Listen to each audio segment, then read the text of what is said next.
My beloved brothers and sisters, I would like to greet you with the greeting of Islam and say Assalamu alaikum wa rahmatullah.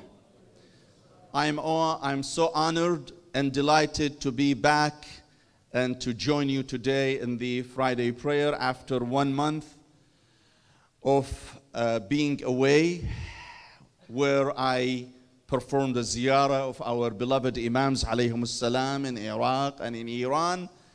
And I prayed for all of you, my dear brothers and sisters. You are all in my mind, in my dua. And I ask Allah subhanahu wa ta'ala to grant us the opportunity to do the ziyarah, inshaAllah, to the shrines of our beloved Imams alayhim salam. And I'm so grateful to Allah subhanahu wa ta'ala for having given me the opportunity to be with you again. My dear brothers and sisters, the Muslim world is celebrating the birth of Imam Al-Rida alayhi salam. In fact, I just came back from the shrine of Imam Al-Rida.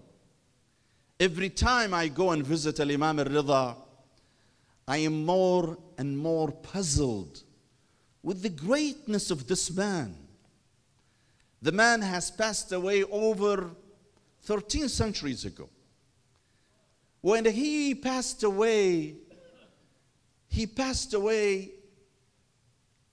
while away from family members and friends and beloved ones, to the point that he is known in our Islamic literature as Gharib al-Ghuraba. He was alone, lonely, living in almost exile, even though he carried the title of the Crown Prince. But it was type of exile for the Imam alayhi salam, to be living far away from his birthplace, where he had no access to his own family, where even his son, his only son, Al-Imam Muhammad al-Jawad, was not around. And he joined his father only a few minutes before he passed away. Al-Imam al-Rida alayhi salam still is an inspiration of greatness. When you go and visit his splendid shrine, you're amazed by millions of people who visit his shrine.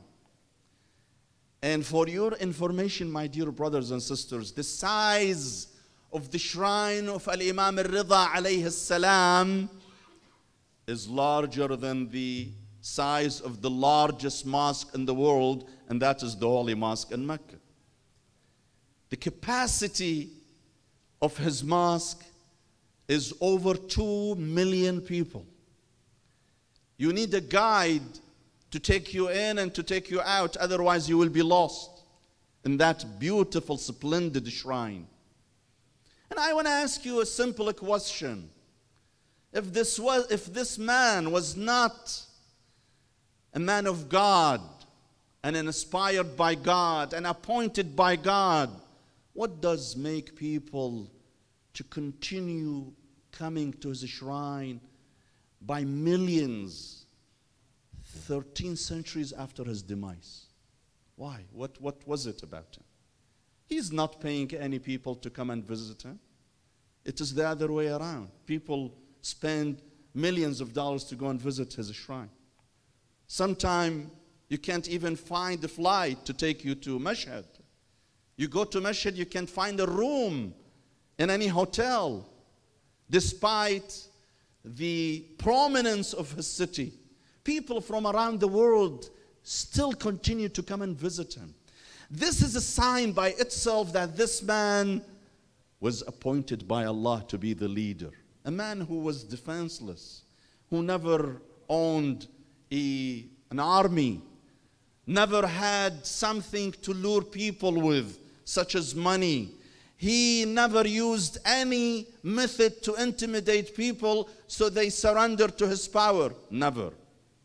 But yet Allah wanted to keep this man alive.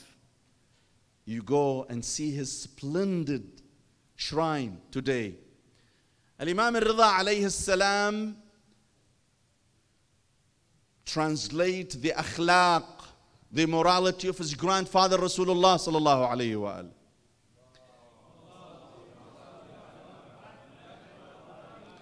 He is sitting by the caliph of the time, Ma'mun, and now he is the crown prince.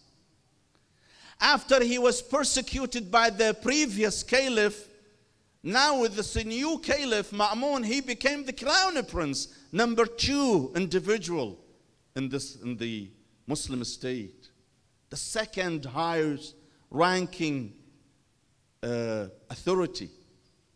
He's sitting by Al-Ma'mun when a general in the army enters the room. The minute that general looks at the Imam alayhi salam, he remembers that he had insulted the Imam before becoming the crown prince. When the Imam was in Medina, he persecuted the Imam, this general, whose last name is Al-Jaludi.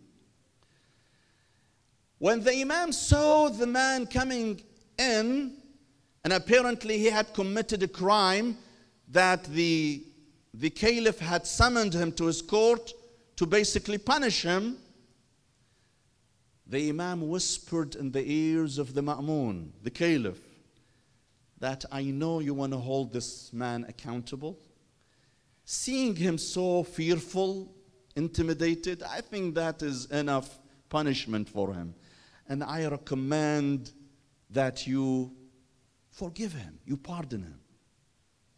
Now the Imam is talking about a man who persecuted him personally, insulted him. But the Imam is interceding on his behalf with the caliph to pardon him. Al-Jaludi, seeing the Imam whispering in the ears of the Ma'mun, the caliph, thought that the Imam is instigating against him.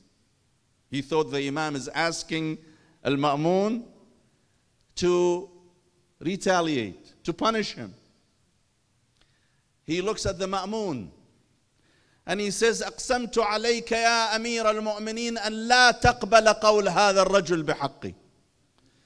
He says, I ask you with the greatness and the glory of Allah not to accept what this man, referring to Imam Al-Rida, who was doing him a favor, that you do not accept his appeal for me.